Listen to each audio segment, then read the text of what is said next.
Shalom, meus queridos irmãos, a graça e a paz do Senhor Jesus. Estamos falando ao vivo de Laginha, Minas Gerais, daqui direto do Centro de Cultura Bíblica Bereshit. Esse é o logomarca do Centro de Cultura Bíblica Bereshit, é a palavra Yerushalayim, né? Está escrito ali, mas são as chamas, né? É a menorá judaica. Nós estamos aqui desde 1992, zona da Mata Mineira, leste de Minas, Sul Capixaba. Estamos aqui estudando a Bíblia, e estamos nesses anos, quase 30 anos, procurado difundir a palavra de Deus em todas essas regiões. Temos várias unidades espalhadas pelo estado de Minas, também algumas em outros estados, e tivemos também seminário nos Estados Unidos, 2 unidades, mas já completaram o seu serviço por lá. E o nosso curso aqui é o curso básico de teologia. Eu sou pastor e professor Ilmar Sattler Henrique Heller, e Kaiser Sattler Henrique Heller Kaiser, alemão da Gema, e pentaneto de alemães. Estamos estudando a Bíblia aqui, nosso curso base de teologia. Essa matéria que estamos tratando é a Religiões Comparada 2. Ela está estudando russelismo ou testemunha de Jeová e depois maçonaria. Estamos na 4ª aula agora, nós estudamos a biografia do fundador Russell, Charles Russell. Depois estudamos a biografia do outro grande nome deles, que é o Rutherford. E na última aula fizemos a estrutura e governo, com as administrações depois de Nathan Knorr, e Franz e outros mais, que aí já se perdeu a importância, os primeiros que eram os fundadores, né? E agora na aula de hoje iniciaremos o estudo das doutrinas dele, os pilares básicos dele e as refutações das mesmas, né? Então é preciso entender que tudo começou lá no tempo de Ário, né, que era bispo, lá nos pais da igreja, bispo de Alexandria. Ele negava a trindade, a igualdade e a consubstancialidade das 3 pessoas da trindade. Russell baseou nisso aqui para descartar a doutrina da trindade. Mas não foi só isso, não. Eles têm muitas coisas interessantes, então, sempre perigosas, né?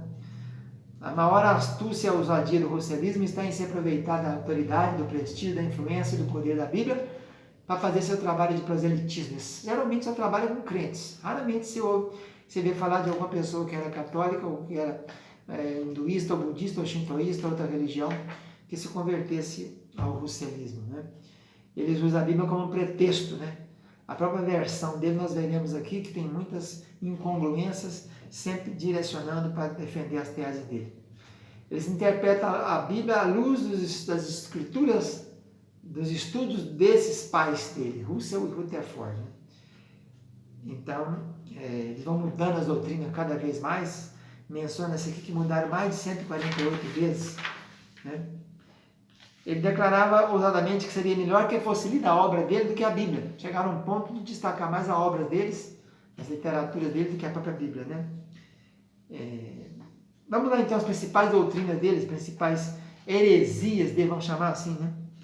Jesus Cristo para ele não é Deus, ele não ressuscitou corporalmente, está morto para sempre como homem, ele teria voltado em 1918. Jesus Cristo é o arcanjo Miguel, ele foi criado e produzido, não gerado por Deus. A trindade é doutrina pagã, de origem diabólica, babilônica, né? O Espírito Santo não é a pessoa nem é Deus, não existe inferno nem céu, a não ser para a minoria. O homem não tem alma, sendo igual aos animais. Adorar a Cristo é pecado, porque ele não é Deus. A Bíblia não é a única regra de fé e prática. O comércio, a igreja e o governo são obras do diabo. São contra os projetos civis. A continência bandeira, são contra a continência bandeira. Não pode estudar muito, educação universitária. Fumo, bebida alcoólica, o dia das mães, as religiões, o Papa, a votação, a vacina, os direitos da mulher, a transfusão de sangue é pecado. O diabo é filho espiritual de Deus e foi precipitado com seus anjos na terra entre 1914 e 1918, quando ocorreu a Primeira Guerra Mundial. Já houve a primeira ressurreição, segundo eles. Os perdidos não vão ressuscitar. Os magos que visitaram Cristo eram servos do diabo. A ONU é a besta apocalíptica da desolação. Então veja aí esse montão de coisas que eles apresentam. Nós vamos começar a trabalhar agora uma por uma. Vamos começar por Jesus Cristo. Segundo eles, então, ele não era Deus, né? Ele não é Deus Todo-Poderoso. Ele foi a primeira das criações de Jeová e não pensava ser igual a Jeová. Jesus é uma divindade inferior a Jeová. Nega a encarnação de Cristo e não admite que possuía 2 naturezas, divina e humana. nega o poder de Jesus de fazer a expiação dos nossos pecados, nega a ressurreição corpórea de Jesus Cristo e sua vinda visível. A Bíblia, entretanto, nós deparamos com as verdades acerca de Jesus, o Filho de Deus, contrárias às heresias do testemunho de Jeová. Sobre a divindade de Jesus Cristo, nós temos vários textos. Primeiro, João 1:1, que eles mudaram na versão deles, né? A Bíblia diz: no princípio era o verbo e o verbo era Deus. Eles colocaram o verbo era um Deus. Tiraram o artigo ali, ou se não tem, né? Falaram que não podia ter, ou que não tem, então tem que colocar ou, tem que colocar indefinido. Mas a própria questão, nós vamos ter uma aula sobre isso aqui, dos maiores gregos, maiores acadêmicos de grego do mundo, explicando a verdade. Então a encarnação de Jesus Cristo também está em João 1,14, mas tem Atos, tem Timóteo, tem Hebreus, Filipenses. A ressurreição de Jesus Cristo está em Lucas 24, João 20, Romanos 4, Coríntios 15. A volta de Jesus Cristo, João 14, Atos 1 Tessalonicenses.